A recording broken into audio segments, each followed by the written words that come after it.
Aquí vamos. Empieza a mover el barco, por favor. A unos 6 metros, 20 centímetros. Cambio y fuera. 020. Frente a la costa de Sicilia, los arqueólogos marítimos descubrieron un artefacto misterioso en el fondo del mar.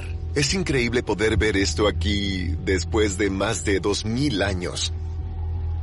Puede revelar pistas sobre una feroz batalla naval que cambió por completo la historia de la antigua Roma. Lo estamos elevando. Espero que llegue entero. Los tesoros perdidos de Roma. Los secretos hundidos de Roma. Roma, la ciudad eterna. Hace 2000 años, era la ciudad más grande del mundo antiguo. En el corazón de un poderoso imperio que se extendía por casi 7.800.000 kilómetros cuadrados. Hoy, equipos de arqueólogos excavan en Roma y su imperio, en busca de pistas para comprender cómo esta ciudad llegó a dominar gran parte del mundo antiguo.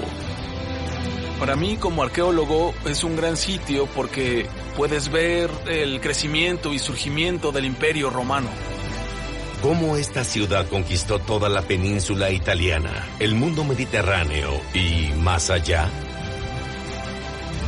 Seguiremos a los excavadores mientras investigan cómo Roma y su gente impulsaron una increíble expansión de ciudad-estado a poder imperial. En busca de respuestas, la arqueóloga canadiense Eve McDonald ha llegado al corazón de la antigua capital. Aquí está, el Foro Romano, el centro de la ciudad de Roma. La esencia misma de la ciudad que se convirtió en un imperio mundial. Eve ha estudiado a los romanos más de 20 años. Los romanos me parecen absolutamente fascinantes. Si no entiendes a los romanos, no puedes entender gran parte de la historia mediterránea y de la historia mundial. Para ver evidencia de las primeras ambiciones de conquista de Roma, se dirige a una de las estructuras más antiguas de la ciudad, construida en el siglo IV a.C. Tenemos un enorme muro defensivo. Estas piedras que vemos provienen de un sitio fuera de Roma, extraídas de una ciudad llamada Veii, que no está muy lejos. Está en un afluente del río Tíber. Pero este simbólico lugar representa una de las grandes conquistas tempranas de Roma. Desde sus primeros tiempos, Roma tuvo sed de guerra y conquista, incluso antes de ser una ciudad poderosa. En el siglo IV a.C., Roma era una ciudad-estado vulnerable. Tenía una pista para carreras de carrozas y entretenimiento masivo, el Circo Máximo. Templos para adorar a los dioses y para reuniones públicas, y muchas casas hechas de adobe y madera. Se extendía sobre 7 colinas, en un área de 247 hectáreas, protegidas por un enorme muro de 10 metros de altura, construido en respuesta a repetidos ataques. ¿Cómo inició esta ciudad la conquista que la llevó a dominar por completo el mundo mediterráneo? Este muro representa 2 aspectos de los romanos. Uno es su conquista agresiva de sus vecinos con la toma de la ciudad de Veii, y el otro es su increíble resistencia frente a los desafíos. Era un juego de suma cero, conquistar o ser conquistado. Y en Trapani, Sicilia, a 418 kilómetros al sur de Roma. Avanzar más hacia el este para delinear el lugar de la batalla es un gran plan. El arqueólogo marítimo Peter Campbell y sus colegas de la Fundación Náutica RPM zarpan en un buque de investigación de última generación, el Hércules. Buscan rastros de una brutal batalla naval librada en el siglo III a.C. La batalla de las Islas Égadas fue de las batallas navales más importantes que se libraron. Fue un punto donde la historia cambió. Está todo listo para iniciar el viaje. Cambio y fuera. Copiado. Peter es un especialista en la guerra marina antigua. Espera que la misión proporcione pistas de cómo los romanos dominaron los mares para lograr una de sus conquistas más importantes. El significado de esta batalla es que Roma enfrentó a Cartago, que era una superpotencia en aquel entonces. Es muy emocionante ser parte de este proyecto para mí porque hay muy poca evidencia de barcos de guerra que sobrevivieran. Antiguos relatos históricos revelan que la batalla ocurrió frente a la costa occidental de Sicilia. Para identificar la extensión del campo de batalla, los investigadores usan la última tecnología de búsqueda, como sonares de exploración lateral, que mapean el lecho marino. La zona de búsqueda es 5.5 veces más grande que Manhattan. Y estamos en un barco de investigación a cientos de metros sobre el fondo, por lo que es un poco como buscar objetos de menos de 1 metro de ancho, desde lo alto del edificio Empire State. Peter y el equipo detectaron anomalías en el lecho marino. El desafío es examinar cada uno de estos objetivos a una profundidad de 80 metros y averiguar si son rastros de la batalla. Disminuya la velocidad. Cambio. Los arqueólogos se dirigen a uno de los sitios más prometedores. Copiado. Disminuyendo a 2.7. Faltan 4.0 metros. Entendido. El equipo lanza un vehículo operado por control remoto, o ROV. El ROV es como nuestros ojos en el fondo del mar. Tecnología como esta revolucionó la arqueología marítima. Tesoros perdidos hace mucho tiempo están al alcance. Este robot submarino porta una cámara de alta resolución que permite a los arqueólogos estudiar de cerca sus objetivos. Con el ROV desplegado con éxito, Peter y el equipo pueden examinar cada centímetro del lecho marino. Si viras a la izquierda, es posible que tengamos un pequeño parpadeo. Intentemos ver si parpadea algo. De acuerdo, lo intentaremos. 1.0 desde 350. Mueven al robot con cuidado de un objetivo a otro. Tenemos algo allí a unos 8 metros de distancia. ¿Es una roca? ¿Qué dicen ustedes? Una roca. Sigamos, vámonos de aquí. Si vuelves arriba... Es como buscar una aguja en el pajar más grande del mundo. Entonces, lo que intentamos hacer aquí es buscar en esta área y esperar que algo salga del abismo.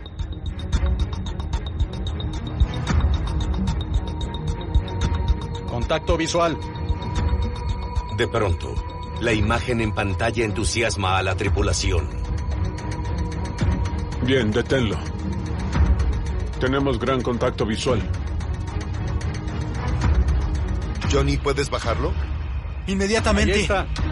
¡Qué belleza! ¡Bingo! En Terracina, a 80 kilómetros al sur de Roma, un equipo de arqueólogos excava en un sitio intrigante en la cima de una montaña. Este es el lugar central donde los habitantes se reunían para adorar a sus dioses.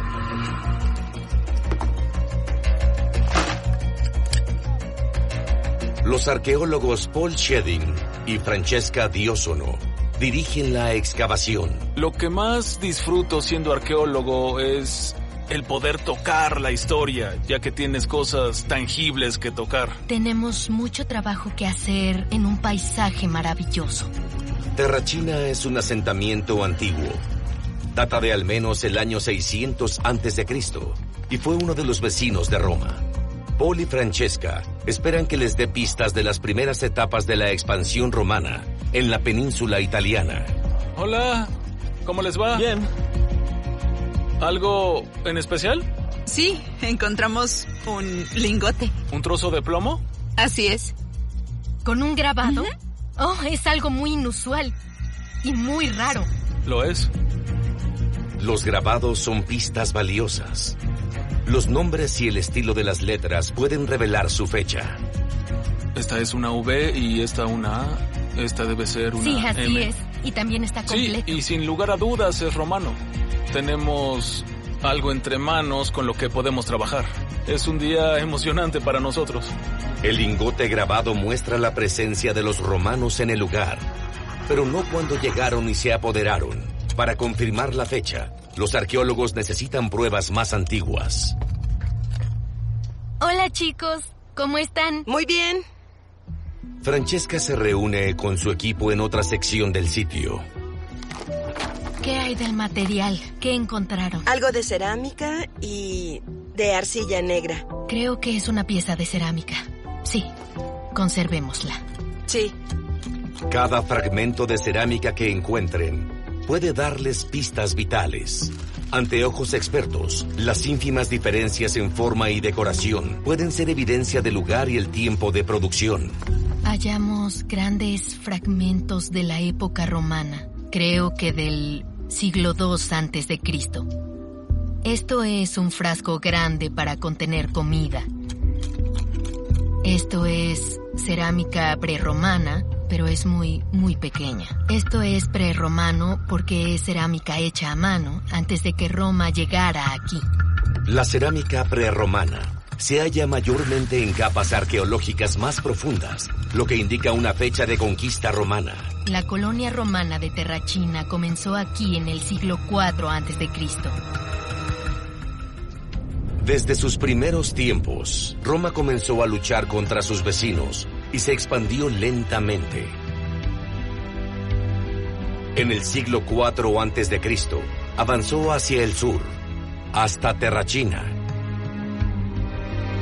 Y más allá, hasta la bahía de Nápoles.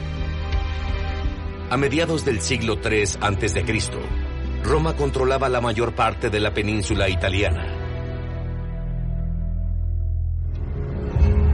La excavación va bien para Paul y Francesca, pero muchos misterios siguen sin resolverse. Los templos y la arquitectura se construyeron en distintas etapas. Queremos tener una idea de cómo se desarrolló esta área y vincular las estructuras con el surgimiento de Roma.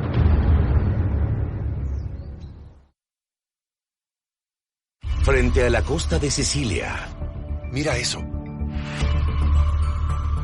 Peter y el equipo intentan averiguar qué es la reliquia hundida. Está retorcida y cubierta de hilo de pescar. ¿Puedes enfocarla desde atrás? Sí. Voy a subir y comenzaré a moverme para que tengas una buena vista general. Esperan que esta evidencia identifique una zona de batalla donde Roma luchó por el dominio del Mediterráneo. ¡Mira eso! ¡Un ariete! ¡Wow! Es como una jungla, pero bajo todo eso parece un robusto e impresionante ariete. Este ariete estaba unido a la popa de un barco. Fue diseñado para atacar y hundir navíos enemigos. Es un descubrimiento increíble.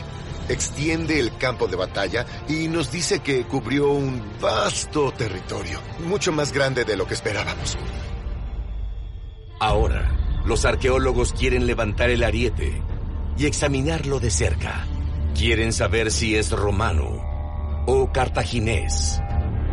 Los miembros del equipo, Jim y Johnny, están pensando cómo hacerlo sin dañar el frágil hallazgo. Tendremos que lidiar con ese barco, con la línea enredada y ponerle algún aparejo, ¿no crees, Johnny? Sí. Para levantarlo. Vamos a necesitar buzos para desenredarlo. En Túnez, la capital de Túnez, el arqueólogo Nejib Ben Lasreg está investigando al gran rival de Roma en la batalla de las Égadas, los cartagineses. Me interesé en la arqueología después de leer sobre un descubrimiento hecho en Egipto. Sabía que en Túnez abundaban sitios antiguos. Donde cavas encuentras algo. Se dirige al paseo marítimo de la ciudad moderna en busca de restos antiguos. Estamos en medio de un puerto militar que era redondo. En el centro hay una isla artificial porque los puertos se excavaron en el continente. No tenían muelles. El puerto de Cartago fue una obra maestra de la ingeniería antigua, donde cabían hasta 220 barcos de guerra. La base del poder de Cartago se debió al control de las rutas marítimas. En el siglo III a.C., Cartago era una gran potencia. Su marina le dio el control de los territorios de la costa mediterránea. Habían luchado contra los griegos durante más de 300 años para conquistar el oeste de Sicilia. En el 264 a.C., Cartago se apoderó del puerto de Mesana en la costa este de la isla, a 5 kilómetros de los territorios romanos en el continente italiano. Al sentir el peligro, Roma envió tropas y barcos a Sicilia, y surgió la guerra con Cartago.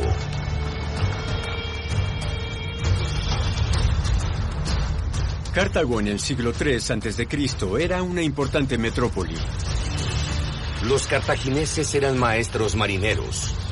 Sus barcos superaban en número a los romanos. Cuando las dos flotas se enfrentaron frente a las Islas Égadas, fue una prueba crucial para la ambición marítima de Roma. 805 kilómetros al norte de Roma, en Gunzenhausen, Alemania. El historiador clásico Boris Dreyer dirige un equipo de arqueólogos experimentales. Su innovador proyecto pretende revelar la tecnología que los romanos usaban para luchar en el mar. Reconstruyeron 2 barcos romanos basándose en naufragios hallados en el Danubio y el Rin, y quieren probar su velocidad y eficacia en el agua. Los restos mejor conservados se encuentran aquí en Alemania, no en el Mediterráneo. Se fijaron en el fondo del río para que las condiciones fueran herméticas y el barco sobreviviera durante 2000 años. Los restos proporcionaron solo pruebas parciales. Boris tuvo que hacer cálculos matemáticos en lugares importantes. Este es el ariete del barco. En realidad, no sabemos la longitud del mismo. La longitud es una conjetura, pero sabemos que debió haber uno. Este barco mide 1/4 parte de los que usaron en la batalla de las Égadas. Su ariete está hecho de madera a diferencia de los barcos más grandes cuyo ariete era de bronce o hierro. Boris cree que el ariete reduce la turbulencia a lo largo del casco y equilibra al barco a través de las olas. Este diseño hace que sea más estable en el agua porque el barco es poco profundo. El reto para Boris y su equipo es hacer que el barco sea impermeable. Quieren probar un método antiguo, usando cáñamo, una de las primeras plantas en ser hilada en fibra en el mundo antiguo. El cáñamo es vital para que el espacio entre las maderas sea denso. Los tablones se presionan entre sí para que no entre agua en el barco. Si la madera se moja, se expande, comprimiendo el cáñamo entre las tablas y sellando el casco. Pero pronto surgen los problemas.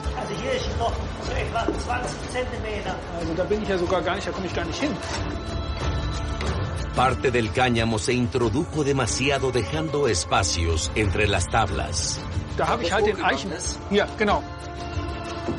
Esto puede arriesgar la navegabilidad, porque los tablones no se trabarán entre sí.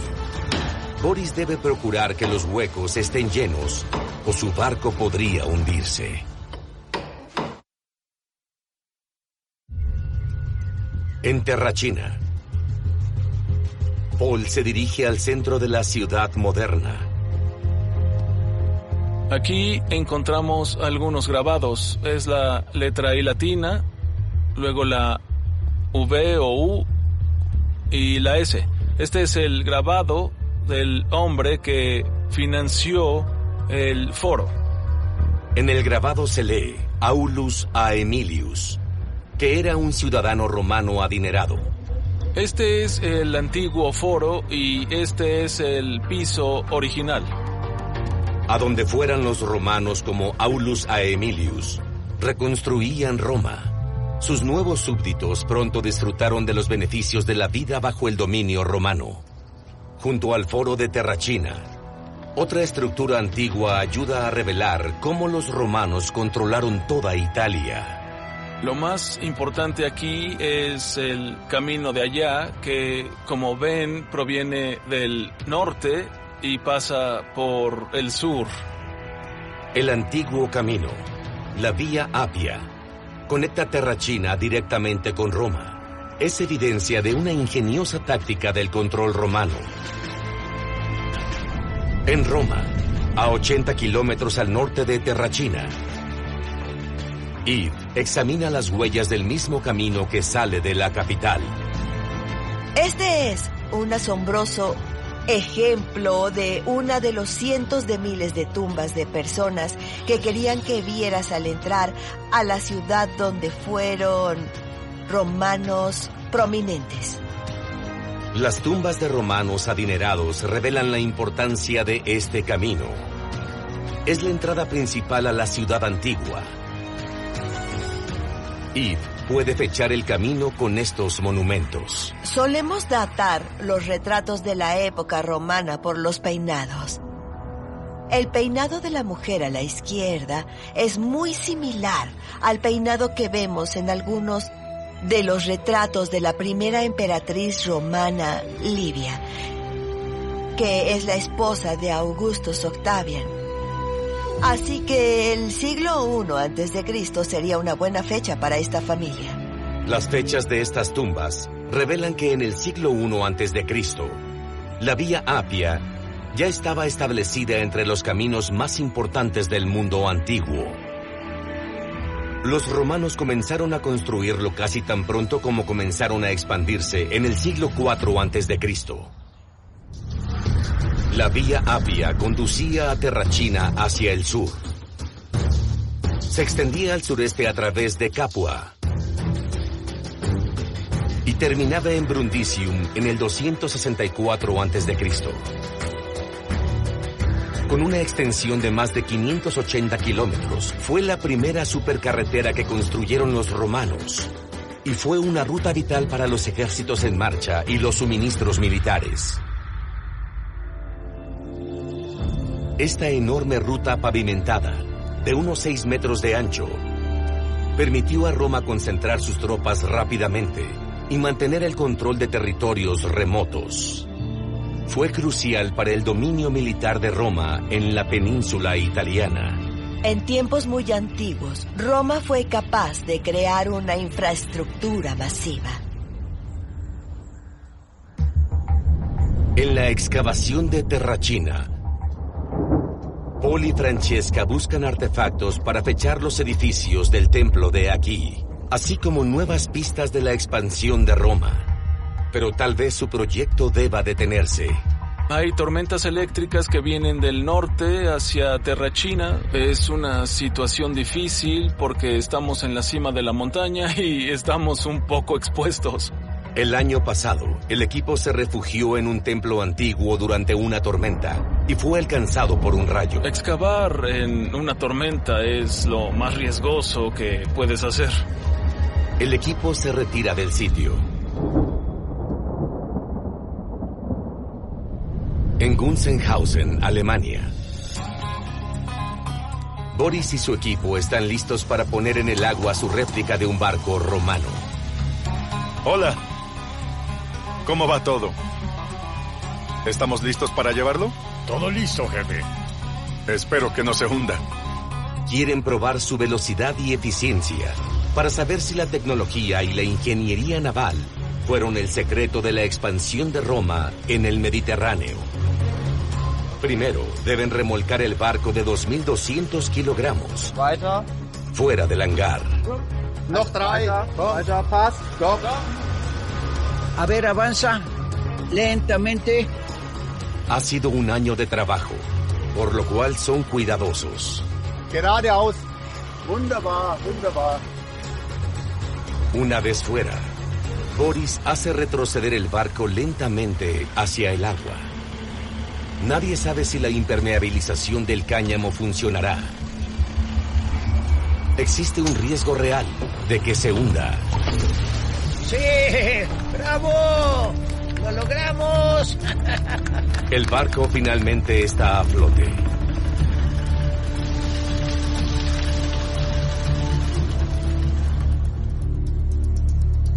Pero el agua... Se está filtrando el agua. Comienza a filtrarse. No, debemos reparar esto, no es seguro. Con cuidado. El agua está entrando, pero parece estar bien. Es la cantidad correcta de agua. El barco puede albergar 7.62 centímetros de agua dentro del casco. Más podría ser peligroso. Esto permite que las tablas se expandan y bloqueen el cáñamo dentro.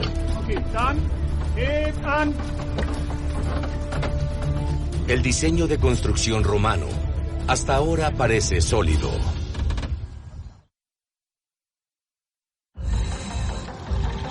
Frente a la costa oeste de Sicilia, los buzos limpiaron el ariete y lo envolvieron con una correa. Peter y el equipo a bordo del Hércules se preparan para levantarlo. Bien, adelante. Bien, ya lo tenemos. Aquí vamos, señores. Empieza a mover el barco, por favor. A unos 6 metros 20 centímetros. El mayor reto es sujetar la correa a la poderosa grúa del barco sin dañar al frágil ariete. Por favor, despliega la grúa. Copiado, cambio y fuera. Primero, el robot debe elevar el pesado gancho de la grúa. Dave, sujeta la parte izquierda superior de la correa. La derecha. No. La izquierda, sí, mejor la izquierda. Sí. Sí. Lo tiene... ¡Ay! Eso es. Continúa. Luego, necesitan pasar la correa a través del gancho de la grúa. Debes dar la vuelta y venir desde ahí. Retrocede. Despéjalo. Cada movimiento del ROV levanta arena, reduciendo visibilidad del agua, y el avance es lento. Inténtalo de frente. Hazlo con cuidado. Engánchalo. ¡Excelente!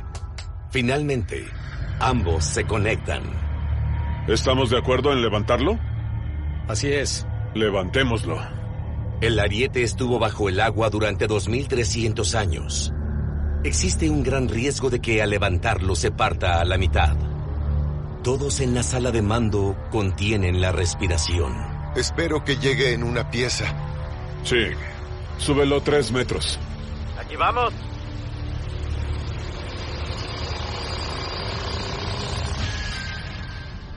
En Gunzenhausen, Alemania, Boris consiguió la ayuda de 18 estudiantes y voluntarios. Suelten las amarras. Bueno, tomen los remos. Pónganlos en el agua y a mi señal a remar. ¡A remar! ¡A remar! Quieren saber qué tan veloz es un barco romano y qué tan fácil es de maniobrar. Y así descubrir si la ingeniería le dio a Roma la ventaja en la guerra naval. Viento en contra. Remamos con viento en contra, lo cual es algo muy difícil en verdad. ¡Remen! Los fuertes vientos hacen que el barco se detenga. No puedo sentir mis manos, pero tenemos que seguir remando. ¡Mantengan el ritmo! Los soldados que remaban en la batalla necesitaban su energía para luchar. Lejos de la costa, en plena ráfaga de viento, Boris enfrenta otro desafío. No hay una quilla moderna, solo la empuñadura que lleva los timones en la parte trasera del barco. La antigua quilla del barco es plana y se extiende alrededor de 33 centímetros bajo el agua. El viento viene de un lado y el barco está a la deriva. En clima ventoso, el bote plano se desplaza peligrosamente. Boris intenta dirigir a su equipo y estabilizar el rumbo. Nur Steuerbord rudern, Backbord ruder rein, Steuerbord rudern. En la batalla, perder el control del barco podría ser fatal. Los, Backbord fertig, rudern. Los almirantes y marineros romanos debieron estar muy bien entrenados para navegar en grandes barcos en el mar. Ya encaminado, el barco comienza a ganar velocidad. Creo que el diseño es muy funcional. Es un barco veloz. El barco promedia 6.44 kilómetros por hora, pero puede alcanzar los 13 kilómetros en un tramo corto. A esta velocidad, al impactar el ariete frontal contra otro barco, causaría daños catastróficos.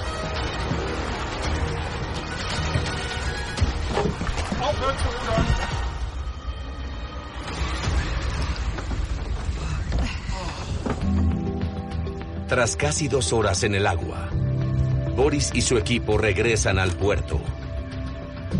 Antes de empezar, pensé que sería más difícil. El viento es agotador, pero al ganar más velocidad es más fácil y podríamos hacerlo durante unas horas. Este barco es muy fácil de maniobrar y se puede entender que los soldados romanos podían controlar el barco para hallar la mejor posición conforme al viento.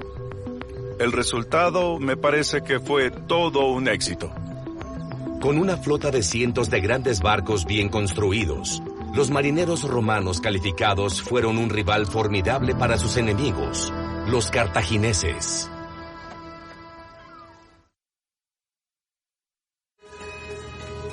Frente a la costa de Sicilia, el ariete por fin está saliendo del agua. Se está elevando. Súbanlo despacio. Falta un 20%, pónganlo en la popa. Todos están en cubierta para el gran momento. Incluso la directora del Patrimonio Cultural Subacuático, Valeria Lee Vigny. El pesado ariete llegó arriba sin romperse.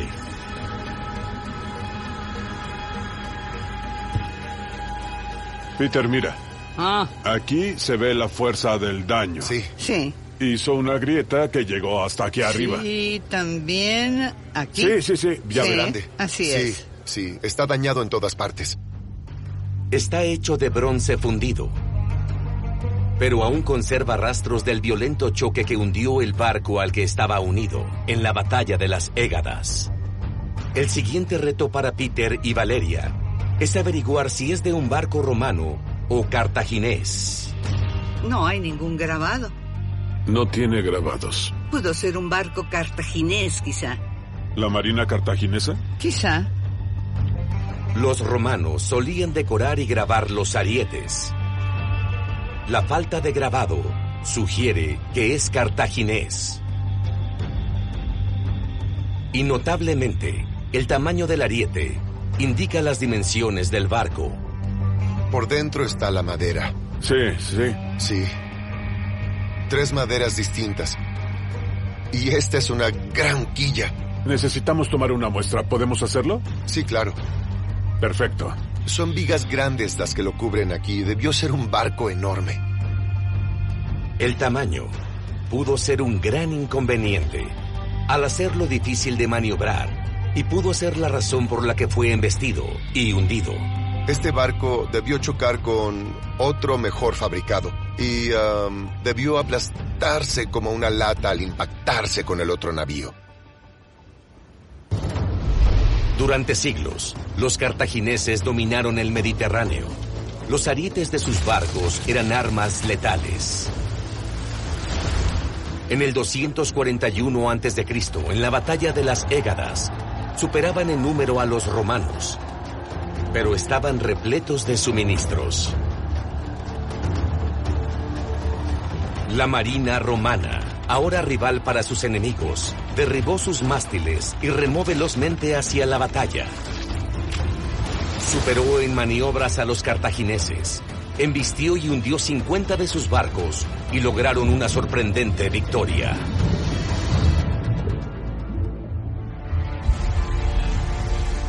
La inesperada victoria naval cambió el equilibrio de poder en el Mediterráneo y abrió la puerta a las conquistas de Roma en ultramar. Fue una misión increíble que reescribe lo que sabemos de la Armada Romana, la cartaginesa y la historia militar antigua.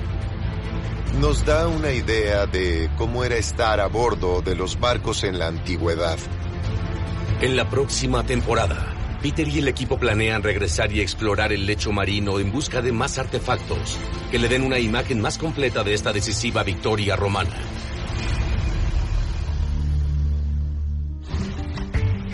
En Túnez, Nejib investiga cómo la pérdida de esta batalla afectó a Cartago. Se dirige a un sitio muy especial en el sur de la ciudad. Encontramos varios niveles de sepulturas. Las más antiguas se remontan al 750 a.C. El sitio es un Tophet, un lugar de entierro sagrado para los niños. Este cementerio especial se estableció al mismo tiempo que la ciudad de Cartago, en el siglo VIII a.C. Cada estela se colocó junto a una urna que contenía los restos cremados de un niño. Nejib busca los últimos entierros. Se detuvieron a mitad del siglo II a.C. Solo 100 años tras la batalla de las Égadas, los cartagineses abandonaron su preciado cementerio. El Tophet funcionaba con la ciudad, con la gente que vivía aquí, y aquí sepultaban a sus bebés. El uso de tal cementerio se detuvo con la destrucción de la ciudad de Cartago. Nejib busca más pistas de este hecho devastador. En un rincón del sitio, encuentra una construcción antigua e inesperada, una bóveda. No fue construida por los cartagineses porque ellos no conocieron el uso de la bóveda, tampoco del arco. Solo pudo ser romana. Los romanos construyeron esta bóveda y seguro muchas otras encima de los restos de Cartago. Los romanos construyeron sobre estas preciadas sepulturas, lo cual prueba que la batalla de las Égadas no fue el final de la rivalidad. Unas décadas tras la batalla en el mar, surgió un guerrero cartaginés, Aníbal. Cruzó los Alpes con elefantes de guerra y causó estragos en Italia durante 15 años. Luego, en el 204 a.C., el general romano Escipión desembarcó su ejército en el norte de África y obligó a Aníbal a regresar a casa. Libraron una batalla épica. La vasta caballería romana masacró a la infantería cartaginesa. Cartago firmó una tregua que duró solo 50 años, hasta que Roma la invadió y la quemó hasta los cimientos, y la reconstruyó con su propia ciudad en África. En el siglo II a.C., la expansión de Roma hundió al imperio cartaginés y se expandió aún más lejos.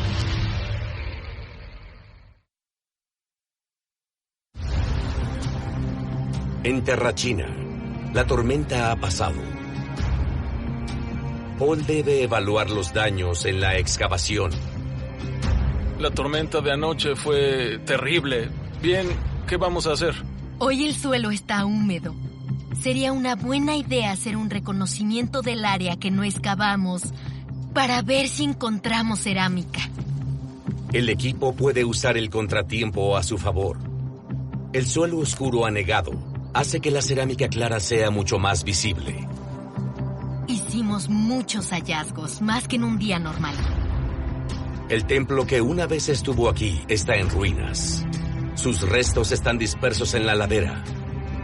Los arqueólogos esperan que estas piezas de cerámica revelen cuándo los romanos lo construyeron y cómo era. Francesca ve algo inesperado entre los hallazgos.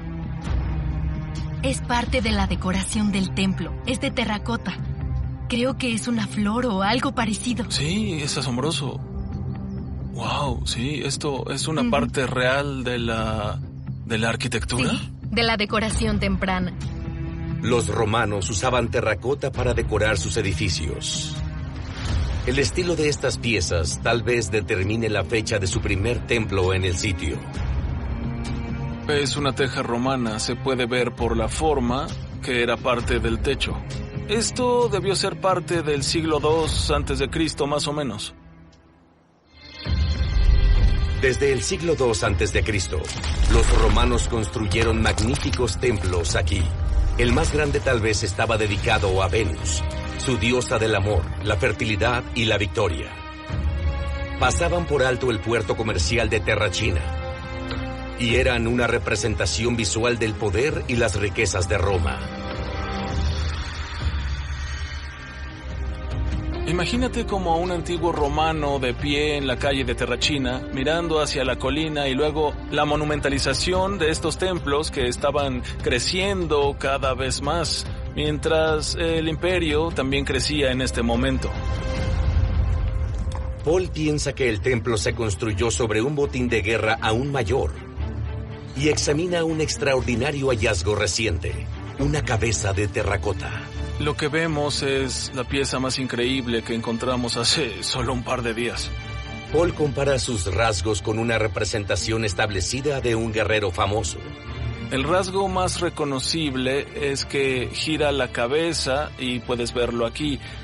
Es una expresión de que está en una posición dinámica, mirando a través del paisaje y los ejércitos que él controla. Estamos bastante seguros de que es Alejandro Magno. Alejandro Magno construyó un gran imperio en el siglo IV a.C. Paul piensa que los romanos querían seguir su ejemplo.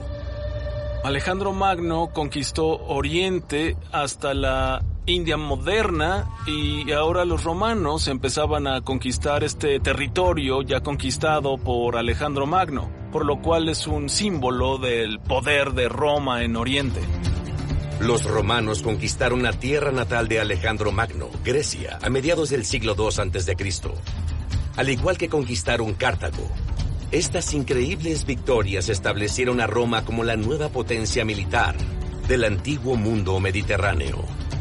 Muestras al hombre que conquistó el mundo y ahora los romanos lo habían conquistado. En Roma, Yves examina los edificios antiguos dentro del foro. Vemos el Coliseo ahí a lo lejos.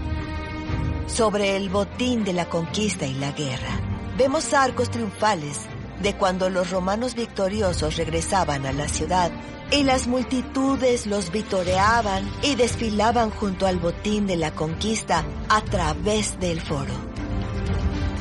La inesperada victoria de Roma en la batalla de las Égadas fue un trampolín para muchas conquistas más, monumentalizadas en esta famosa ciudad capital. Fueron los primeros en mostrar su enorme potencial de poder, su poderío militar en grandes términos. Están ahí para que los leamos y los intentemos entender. Las investigaciones dieron nuevas pruebas de cómo Roma se expandió por primera vez a su vecindario inmediato. Luego construyó estructuras imponentes como templos y caminos para controlar sus crecientes territorios y demostrar su poder.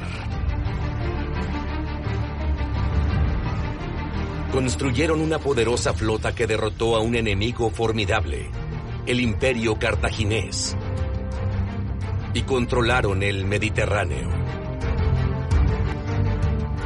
Excavaciones futuras darán información valiosa de cómo una pequeña ciudad ganó tanto poder que dominó al mundo antiguo.